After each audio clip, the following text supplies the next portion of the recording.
I have Ron DeSantis on this week on Thursday for the podcast. And that should be interesting. I think he's the only governor out there that is running in the right direction at the right speed. I think Florida is one of the only ones that may survive. I mean, everybody else, even Texas, which is pretty good, is not nearly moving fast enough. It doesn't feel like we're on the same trajectory as Florida right now. It seems like they're protecting their freedoms a lot more passionately than we are in Texas. Yeah. I mean, there's no doubt that Governor Abbott has made some missteps over the last couple of years. And he doesn't suck, though. No, he doesn't suck. He doesn't suck. No. The problem people are is pissed at him. because they expect Ron DeSantis. Yeah. Nothing better for Governor Abbott than to be running against potential Governor Beto O'Rourke, though. Yeah, I know. If you want to clear. Yeah, I know. No, seriously, I think Abbott would be a great governor really in any other state.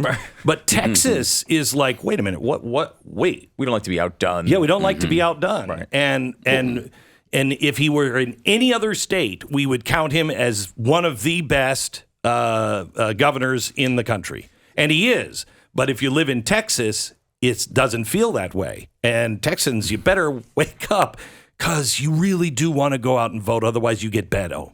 Yeah. It's interesting with DeSantis in particular, from a political standpoint, he's always in the middle of the right issues. With the right thing, the right stand. And usually, usually like at the right level too. He's not just saying, it might be satisfying to conservative talk radio listeners if you come out and you attack all these issues and you do all these things that are really, really hardcore.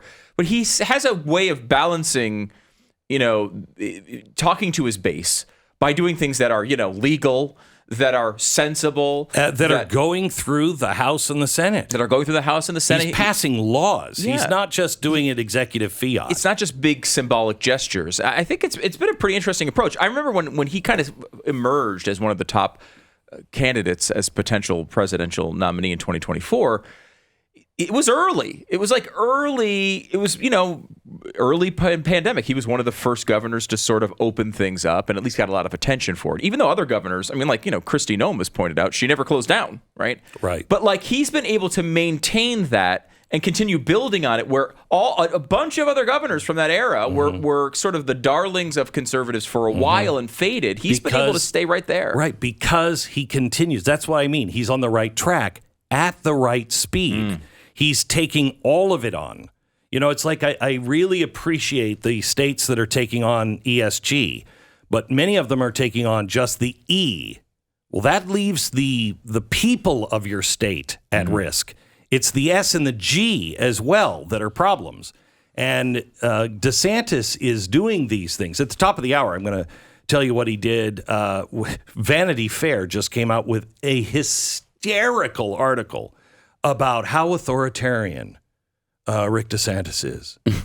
God, can you imagine how bad Ron must DeSantis. Be? If Rick is bad, imagine how bad Ron will be.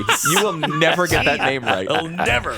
It's not like you're like President Ronald Trump. Just DeSantis. I know, just DeSantis. Yeah. Just DeSantis. Okay, so anyway, this is hysterical. He just put in a civics requirements. And wait until you hear the way Vanity Fair is talking about it. I mean, 1619 Project will come to mind several times, but it's crazy because they are defending incorrect history. Their defense is Thomas Jefferson was raping his slaves. Oh, if I hear that one more time. Oh, geez. That's not true. It was not true. In fact, dig up that information we had on Thomas Jefferson a couple of weeks ago, just so we can remind people at the top of the hour. But I felt something, probably about 8 months ago. I felt the seasons change. And that was spiritual advice to me almost 15 years ago. And somebody said to me, Glenn, I said, when am I going to know? And they said, watch the trees. When the seasons change, you will know. And I didn't know if I would know that. And I had a real feeling about 8 months ago, seasons are changing.